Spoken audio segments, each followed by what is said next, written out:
Well done. Hi. Welcome. So this is the heart of American politics right here, and this is it was in a heartbeat. When I got the invitation, I said I'd love to come. I've spent a ton of time here over the years. We were just my old Bush alums here were talking about. I have a scarf. It's one of my favorite keepsakes from 2000, and it says "Reason for Freezin', New Hampshire, 2000."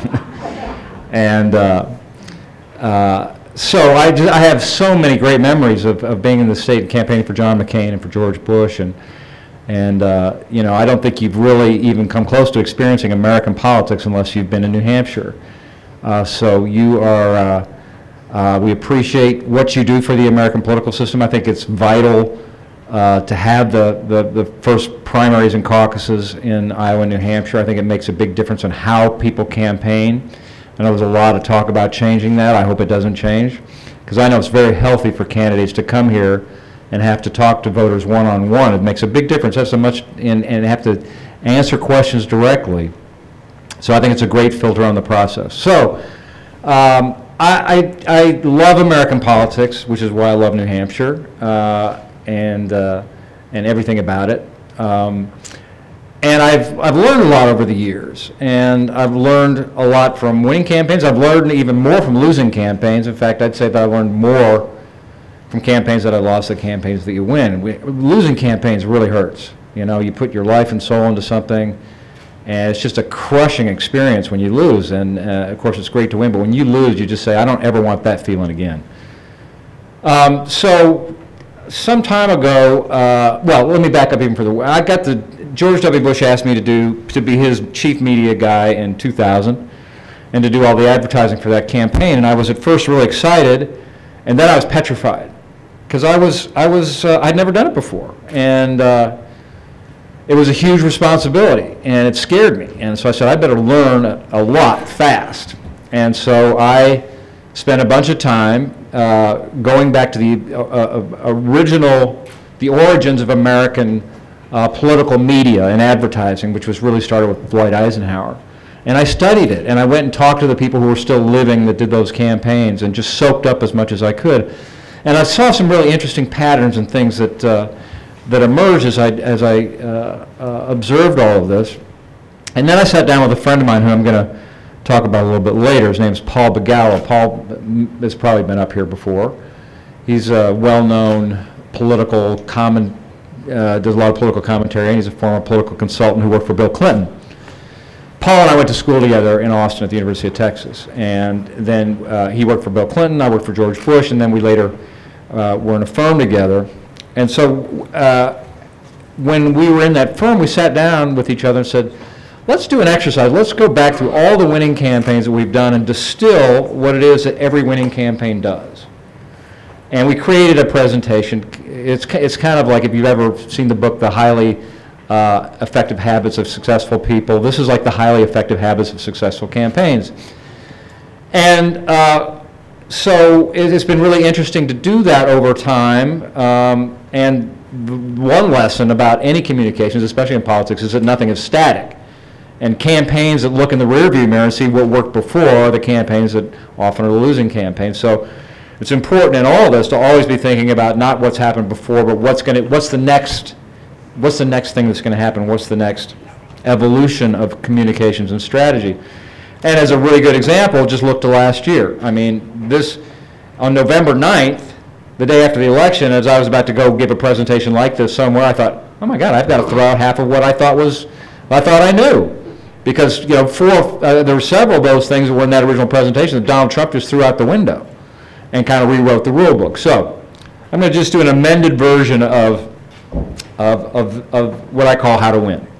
And this is how campaigns win. And by the way, these lessons apply, this is through a political lens, but it applies to any organization, NGO, nonprofit, any organization that seeks to communicate its mission or its message, which is, when you think about it, just about any organization except for maybe the CIA. So the most important thing for any candidate or campaign is to articulate a clear rationale. Why are you running? Really simple, really obvious, right? You'd think you wouldn't even need to mention that. Why are you running?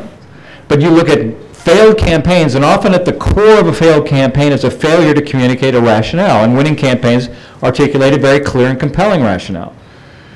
So in 1979, Jimmy Carter was president of the United States. He was terribly weakened for a lot of reasons. Bad economy, hostages in Iran. And the Democrats smartly, although painfully, admitted to themselves, if we run this guy for re-election, we're probably going to lose. And they were right, as it turned out. But at that time they said, well, let's run a candidate against our own president in a primary. Let's primary our own president, which was unheard of, I think, at least in recent history. And they decided that that person would be Ted Kennedy. He's the obvious guy, had the name, had the money. There was one big problem. The problem was an incident called Chappaquiddick. Chappaquiddick was a tragic event in which a woman lost her life. Kennedy was driving the car. Alcohol was involved. Really bad deal. But it happened some time ago. But they knew when he announced for president that would be relitigated, that all the journalists would want to talk to him about that. So they said, we need a strategy to deal with that. And it was a very smart one. And they said, let's get, rather than do dozens and dozens of interviews with lots of different media outlets talking about the subject, let's just do one and do it exclusively. In other words, we'll let 60 Minutes, which is seen as credible and tough, and we'll let them ask every question they want to about this. Every single one. We'll let the interview go as long as they want. And then when it's done, somebody asks about it, we'll say, watch 60 Minutes. Asked and answered. So that was a good strategy. And they briefed up Ted Kennedy for weeks and weeks. 60 Minutes comes up, they do the interview. It goes on for like 2.5 hours, and the advisors are in the back of the room high-fiving each other because Kennedy's killing it, just knocking every question out of the park very confidently. And at the end of the interview, as everybody is celebrating in the back, the interviewer, Roger Mudd, very casually asks Kennedy, really not even intending to have anything to do with the interview, so why are you running for president? And here's the moment captured on 60 Minutes, the deer in the headlights moment. We know he's going, God, we didn't think about that one. Here it is. It's the rationale question. Why are you running?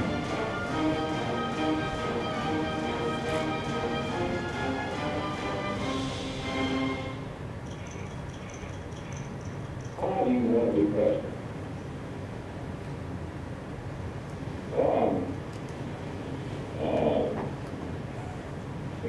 Were I to make the announcement to run, the reasons that I would run is because I have a great belief in this country that there's more natural resources than any nation in the world.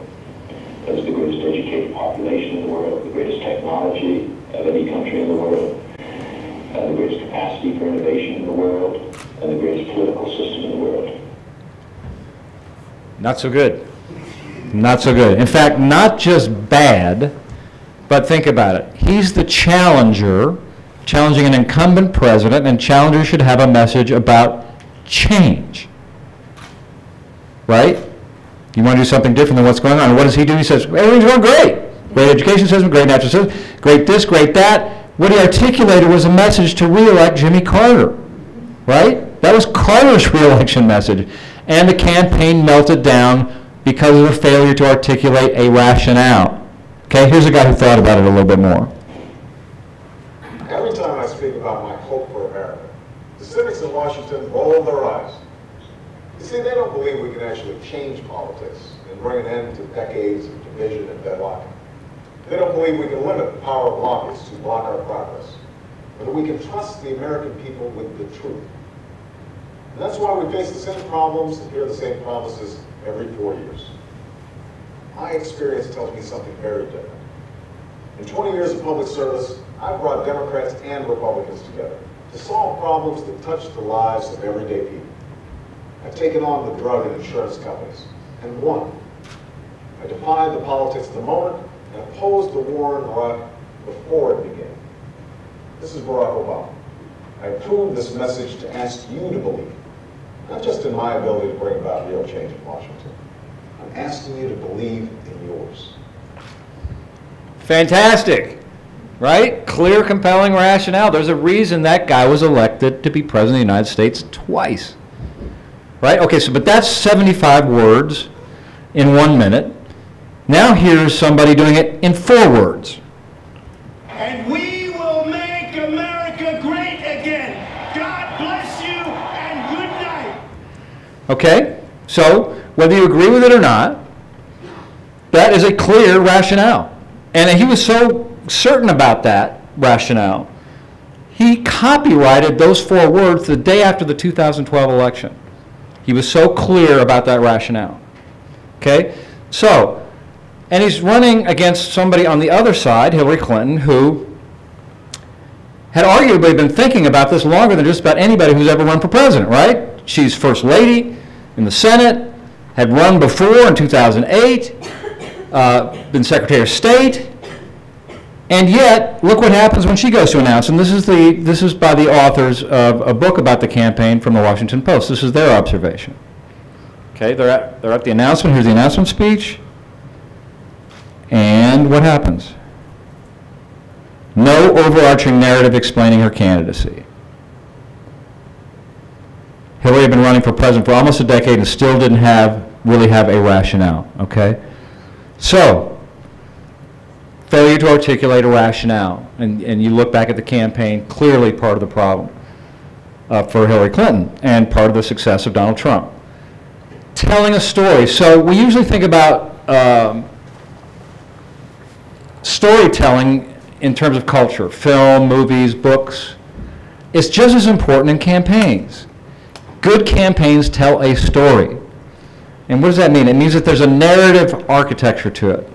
Voters don't want just random pieces of information. They want somebody to tie it together for them so it has a greater meaning. So when Paul and I worked for campaigns, we talk about the importance of a campaign telling a story. So what does that mean in a campaign? What does that mean in politics? Well, we propose a filter that we try and talk about with the campaigns and the candidates that goes like this. You identify a threat or an opportunity out there, or both. There's a threat making people's lives worse, or there's an opportunity that could make them better because you're running to do something. Otherwise, you're like Kennedy's message, and you're just, if you're not running to do something, why are you running? Right? So you're running to increase opportunity or diminish threats. Identify the victims of those denied opportunities or imposed threats. Who is losing out or who is not gaining from the opportunity? Identify who that is.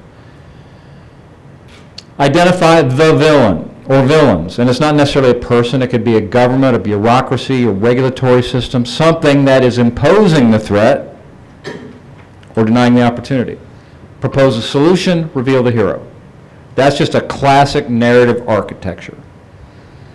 And so then the candidates will often say, "That's okay, sounds smart, but I don't quite get it. Can you show me an example of somebody doing that?" Simply. And we say, sure. For example, here is Ronald Reagan doing what I just described in a very famous ad called The Bear in the Woods. Now, there's a few people here that may be as old as I am, but for those of you who may be younger, it's important to know that the bear in 1980 was a metaphor for the Soviet Union. And this ad features a bear. But think about that filter that I just described and how this ad does what I just described as the filter.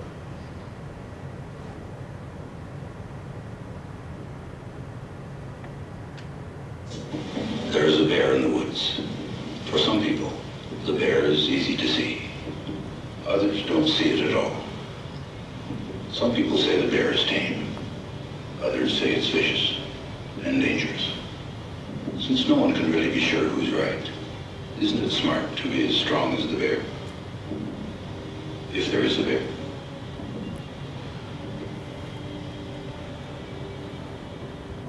There it is. Perfect narrative architecture in a great ad that had a clear narrative arc to it. So, again, think about the last campaign, whether you, I'm not making an editorial judgment here, but I'm just making a judgment on who was the better storyteller. Okay, I can tell you pretty easily what Donald Trump's story was. Identify the opportunity. Make America great again. Identify the threat. Mexican immigrants, other immigrants, Chinese trade deals, the elites in Washington. Identify the victim. Identify the victims. Who are the victims? Well, the victims are largely middle-class Americans who have either lost jobs or have a diminishing quality of life as jobs have gone overseas. Identify so we got the threat, we got the opportunity, we have the victim. The villain is, of course, the Mexican immigrants, the Chinese, the media, and then the solution is build a wall, tear up the trade deals, drain the swamp. The hero is Donald Trump. And so it's a clear narrative architecture and storyline. And there's just, to this day, I've been unable to figure out what Hillary Clinton's was. So she didn't articulate a rationale, nor did she tell a clear story. The other challenge that campaigns have, and anybody communicating in a modern environment, is the window that you have to communicate is so tight.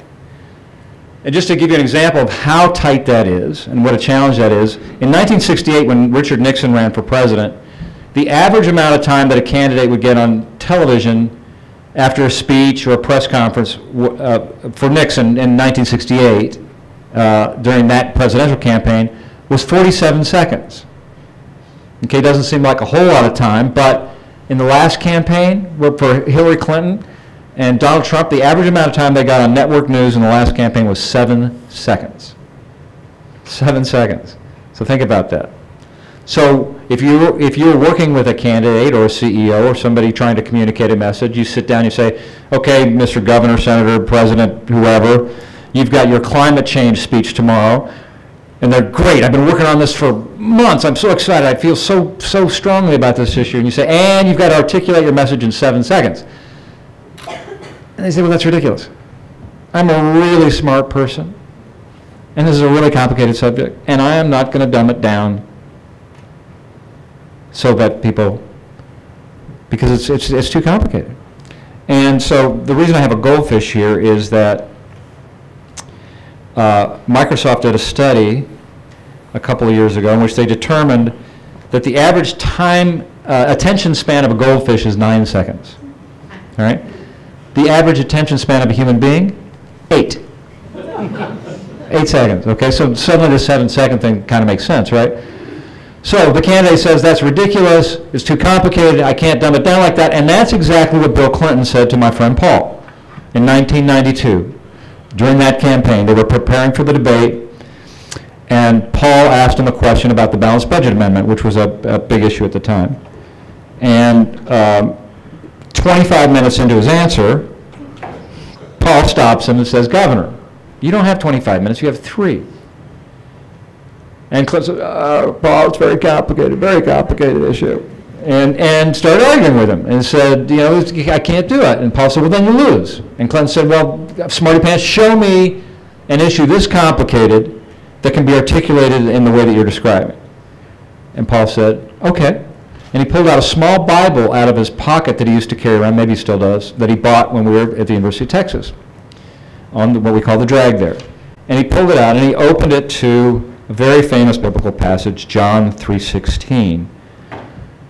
And he handed it to Clinton, and he said, okay, Governor, read this. So Clinton reads it, and then Paul has his watch out, and he says, okay, Governor, there, in 25 words lasting 6.8 seconds, St. John listed all the essentials of Christian theology, all of them. Let me break it down for you. For God, monotheism, not the gods, just God. It took humanity hundreds of thousands of years to come to the conclusion that there's only one supreme being, and John 3:16 covers all that ground in 2 words and a fraction of a second. So loved the world. God is not only singular and supreme, but also benevolent, capable of affection on a global scale. He, okay, so God's a guy. If that offends you, take it up with the author. Gave his only begotten Son. Okay, he has a Son, a begotten one at that, and God is willing to ship him to earth as a gift. That's an enormously complicated concept, fraught with ramifications, but delivered in just 5 words. So that whoever believes in him, having faith in the Son as a prerequisite to what comes next, shall not die but have everlasting life. That's the payoff. Faith triumphs over everything, even death.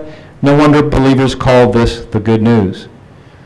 So again, for the older folks in the audience, you may remember in the old days when they had particularly NFL football games, there was a guy with a rainbow afro that would always show up at the game holding a sign that said John 3:16. And the cameras would always find him because he was just an interesting character with this big rainbow afro. And he'd hold up John 3:16. And so this is the modern day version. Do you know who this is? Tim Tebow, right. So famous athlete. This is when he won the college national championship.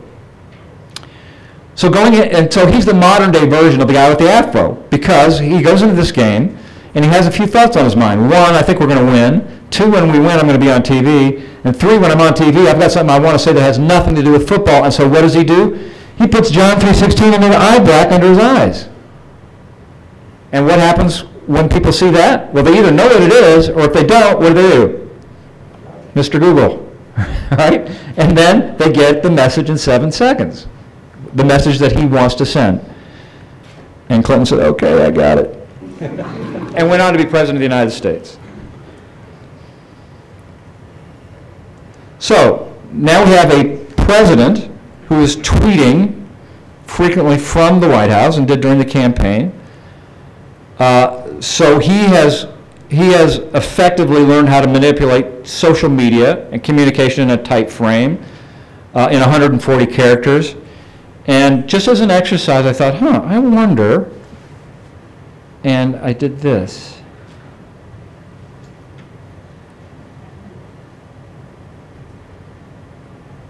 And guess what? 140 characters. Isn't that amazing? It's way ahead of us. Relevancy is key to winning campaigns, and this is something often overlooked by campaigns. They just, why is it relevant to voters, your message?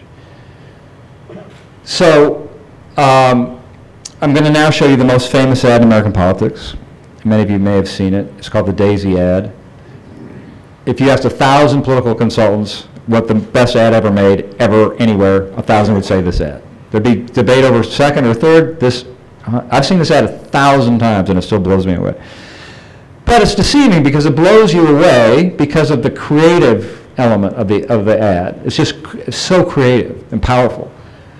But the strategy behind it is just as interesting and brilliant. Here's the setup. Lyndon Johnson's running for president. It's late summer of the campaign. Polls come out and are published by newspapers that suggest that not only is Johnson ahead, he's way ahead. And looks like he's just going to win in a romp. Now, most campaigns would have celebrated that. The Johnson campaign very smartly said this is a problem. Why? Because all of their voters just got the message, well, maybe it's not that important for me to go vote because this thing's in the bag. So I'll just stay home. They were worried it would have a suppressing effect on their turnout, which was really smart. So they said, we have to do something to raise the stakes, to make this more important for people.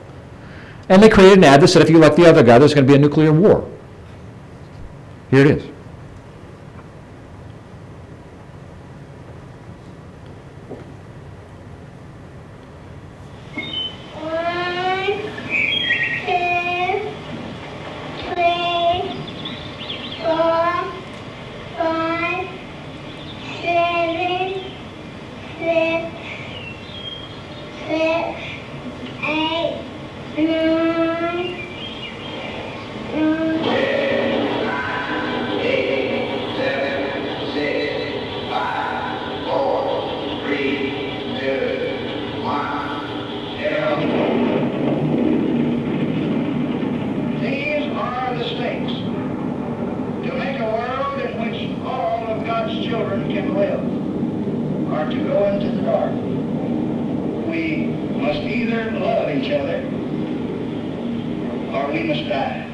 Vote for President Johnson on November 3rd.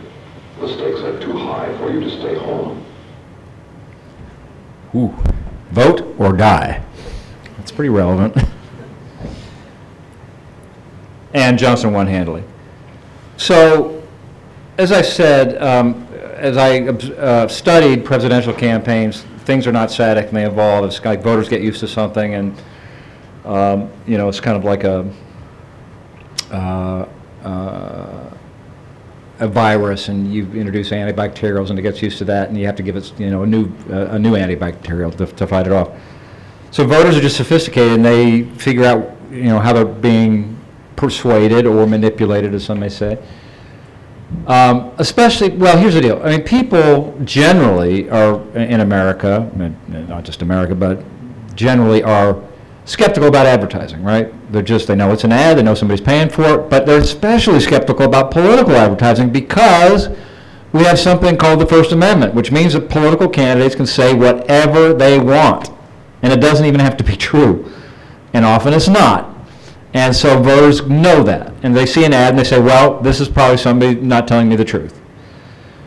And so it's a very, very difficult proposition to effectively communicate with voters, especially through advertising. And even when I was doing this back in 2000 and beyond, I would tell the campaign, you know, I'm not sure we should be spending as much money as we do on advertising, because I just think voters don't believe it, and we should be doing something else with it. But the advertising that we did do, I realized the communication that works best is communication that is not just perceived as, but hopefully actually is authentic. It's real. What I mean by that, it's not scripted, right? So, as I said, voters are very sophisticated. They can usually tell when a political candidate is reading a script or reading a teleprompter. They're not professional actors or actresses, and they're just not that good at it. And you can usually kind of see that they're reading something. And so therefore it doesn't seem very believable. So the work that I would do, and the work that you see a lot of these days, is that that often it's not scripted. That, like for George W. Bush and for McCain, almost always I do something that was unscripted, that I pull it from an interview, I just tease it out of an interview or from a speech that they gave, but it was something spontaneous, that it had a documentary look and feel to it. So the voters would say, yeah, he probably did say that, and does believe that.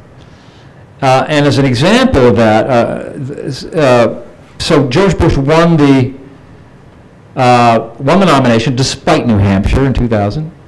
We lost New Hampshire by 19 points. That's when we thought it was over, but then resurrected. And so I got the nomination, and so then the candidates, after they get the nomination, go to the conventions. And at the convention, they have an opportunity to show a biofilm. This is a film about their background, because lots of voters haven't been introduced to the candidate, only the voters in the primary. So the rest of the country gets to see that. And again, this is my job, and an important one that I took very seriously. I want to make sure it was as good as it could be. So I was in the process of making this film. I was interviewing George and Laura Bush, and we were at their ranch in Crawford, very relaxed setting. And I had asked him a question about their daughters, and he answered, and he just completely mangled what he was trying to say. Just stepped all over, and we all laughed. And I said, okay, let's do it again. And we did it like 2 or 3 times until he got it just right. And then a couple weeks later, I'm in editing the film, and we get to that point where he mangles what he's trying to say. And I said, okay, well, let's get the good cut. We put in the good cut, and then I stopped and I said, wait a minute, put the bad one back in. And they're like, what? I said, yeah, put the bad one in. And then now you can imagine the argument that I had with the campaign manager and even the candidate about putting in intentionally putting into a film a mistake. They're like, are you crazy, McKinnon? I said, no. I said, why? I said, because it's authentic. It's real. This is what people like about you, Governor. They like the fact that you're very human, that you're vulnerable, that you're not perfect, that you're funny. You know, people like that about you, and let's show that side. And by the way, let's just admit that our guy's not the best orator in this race, and let's just lower the bar of expectations now, okay? So this is that moment. I don't have original film on this, so it's a little fuzzy and probably not synced up quite right, but you'll get the idea.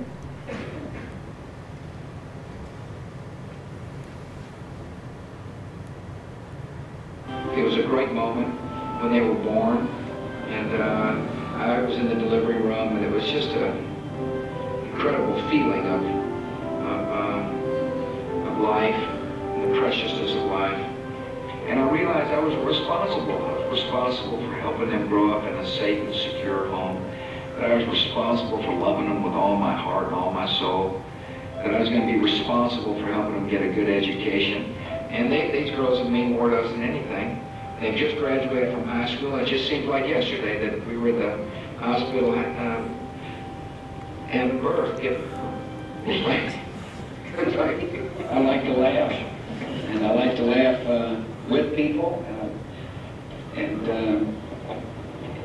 you know, sometimes I find myself I need to laugh at some of the things I say. It's just I'm a person that likes to smile. So the moment that that this notion of authenticity really was driven home to me as a really powerful example of how important it is to be authentic was ironically Hillary Clinton in 2008, and it was in New Hampshire. You may remember this moment, some of you pros here. Barack Obama wins Iowa and shocks the nation, shocks the Democratic Party, shocks everybody. And as often happens, he got a bounce from Iowa to New Hampshire. So Hillary Clinton before Iowa was up double digits in New Hampshire. After Iowa, she is suddenly overnight down double digits. And I forget how the election was 10 days later, 2 weeks at the most, whatever it was. And then a day before, or maybe 2 days before the election, there's this moment that happens on the trail. It's a town hall, and she gets asked a very softball question by a supporter, and there's this very human moment, and where she articulates a rationale. She tells a story. It's a very human moment, very documentary. It's authentic. And I remember when it happened because reporters emailed me and they were saying, "Oh my God, Hillary Clinton teared up on the campaign trail. She's done." And then I saw the video and I said, I don't know. I kind of like that person. I hadn't seen that person before. And sure enough, one day later, she wins New Hampshire. Direct cause and effect. Here it is. How do you keep upbeat and so wonderful? It's not easy. It's not easy. And I couldn't do it if I just didn't, passionately believe it was the right thing to do. I have so many opportunities for this country. I just don't want to see us fall backwards. So, this is very personal for me. It's not just political, it's not just public. I see what's happening. And we have to reverse it. And some people think elections are a game, and they think it's like who's up or who's down. It's about our country, it's about our kids' futures, and it's really about all of us together. Some of us put ourselves out there and do this against some pretty difficult odds. And we do it, each one of us, because we care about our country. So, rationale, story, authenticity, and remarkably, the only time I really saw that in the last campaign was in her concession speech, where I felt like I really kind of saw that authenticity. And it's just, this is a really good example of, you could argue, and I would, to say that it's not always the person with the best ideas who wins. It's the person who's the best communicator. She is a really good ideas person, a really good policy person, and a terrible communicator. She's just not, and she admits that. She says, my husband's the communicator. He's the poet. I'm doing prose. But in American politics today, there's a great value that voters give on the power and ability to communicate. And she paid the price for it. In every campaign that I've ever done, arguably the most important moment that you get to communicate your message is when you announce your candidacy. There's like 4 times during a campaign where you really have a huge opportunity to communicate and move the dial. Your announcement speech, the convention, and your choice of the VP or convention speech, and the debates. Those are huge opportunities to move the needle in a big way, but especially the announcement speech, because that's when the press really kind of gives you a free pass. It's not very critical. They just let you say what you're going to say, and that's kind of your day where you get to just do your thing and say, articulate your rationale in your story. So, aware of that importance, those of us who work in campaigns spend a lot of time on that moment and on that speech, the announcement speech. So in the campaigns that I've done, especially for president, it was not just a weeks-long exercise, it was a months-long exercise getting ready. We'd have 20 drafts back and forth with the candidate, talking about the rationale, talking about the story, making sure it was authentic. And then once we had a draft, then there'd be a rehearsal and there'd be teleprompter, a lot of rehearsal to make sure that it was just right and we'd take maximum opportunity of that event. So imagine our surprise, I say collective our, the people who've done this in some capacity, when we saw this. When do we beat Mexico at the border? They're laughing at us. They're bringing drugs, they're bringing crime, they're rapists. Obamacare, $5 billion we spent on a website. I hire people, they do a website, it costs me $3. We need a leader that wrote the arc of the deal. I will be the greatest jobs president that God ever created. Free trade can be wonderful if you have smart people. But we have people that are stupid. I don't need anybody's money, it's nice. I'm really rich. Obama, a year ago, Yemen was a great victory. 2 weeks later, the place was blown up. The American dream is dead. But if I get elected president, I will bring it back. Bigger and better and stronger than ever before, and we will make America great again. Thank you. Thank you very much. So, amazing. I mean, I don't know if you remember the image of him coming down the escalator at Trump Tower before he delivered the speech. But it's like he thought up that whole thing just as he walked up on the stage. There was no prepared text. There was no teleprompter. He just made it up. The most important moment of the campaign, he just walked up there and just made it up on the spot. And so, just for people in the business, it's like, my gosh, how can you just walk up there and make up something that's so important to your outcome? And you know what? For Trump supporters, that's exactly what they wanted to see. Exactly. Why? Because it didn't look like anything they'd ever seen before, and they didn't want anything they'd ever seen before. They were so tired of politics as usual, they wanted to see a guy walk up on stage and just say what he thought, on the spot, on the moment. Just what's on your mind. So everything about that speech was exactly, even though it's contrary to conventional wisdom, was exactly what his supporters wanted to see. And by the way, you saw how he ended it, with a clear, compelling rationale. So this has been a fascinating, interesting time for everyone in America. We have 11-year-olds who are studying government now. And I'm amazed. So no matter where you are on the spectrum for Donald Trump, whether you are a supporter or an opponent or somewhere in between, everybody is fascinated by what's going on. And part of that is just because it's always a surprise, right? I mean, that good drama is about, we don't know the end of the story. We don't know what the story is going to be. And so with Donald Trump, you wake up almost every day and there's something new and surprising that we haven't seen before. So people are transfixed. So many years ago, having worked in campaigns, and I loved them. I just thought they were fascinating and interesting ecosystems of drama and characters, most of which the public never sees. And I thought, man, it'd be so interesting if the public could see this.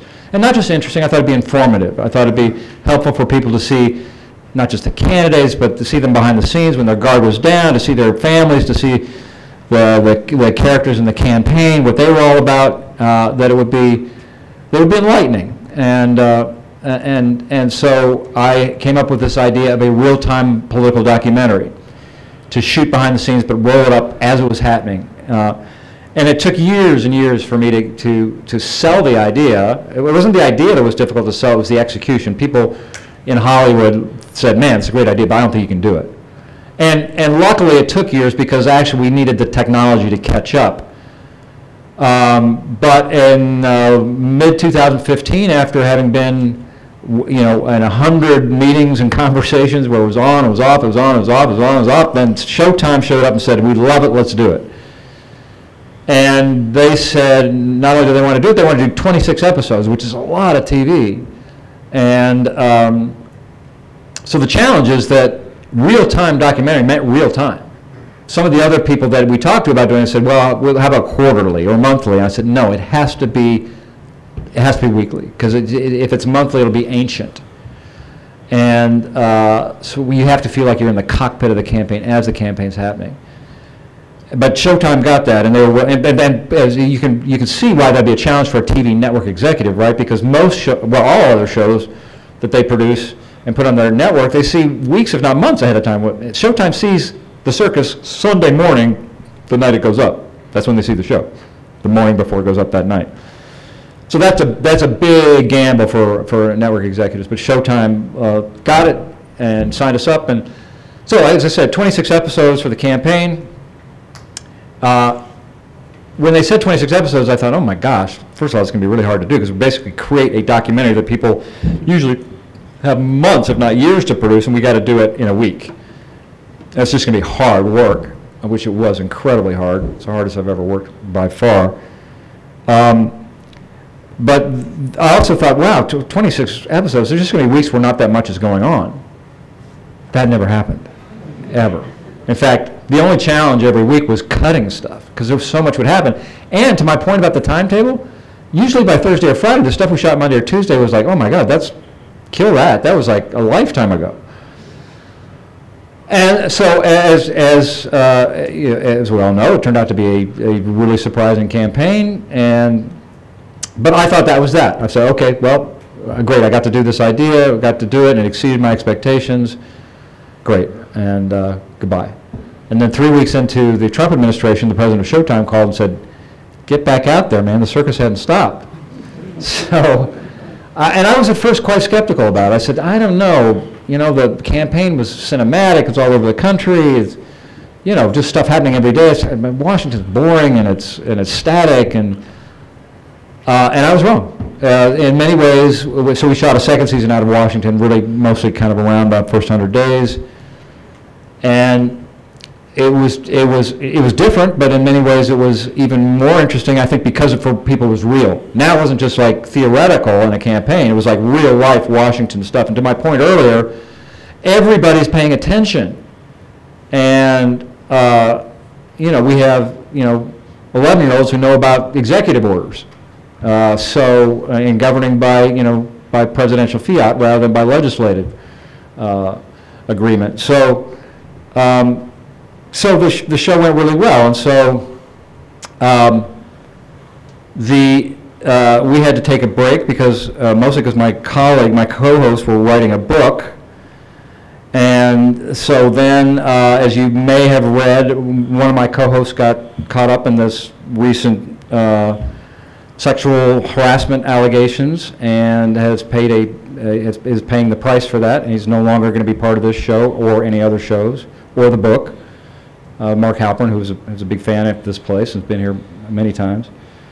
So, but the most recent meeting with Showtime, just to give you the full update, is that they really love the show, and they think that we can go on and just replace with a co-host, with somebody we have in mind. And so I think there's a very good chance that the show will be back next year, maybe for even 2 installments, maybe a spring installment, maybe something in the fall covering the show. But it's a fascinating, interesting time in American politics. So it's great to be here at the hot core of American politics, to be with you all. All right, thank you.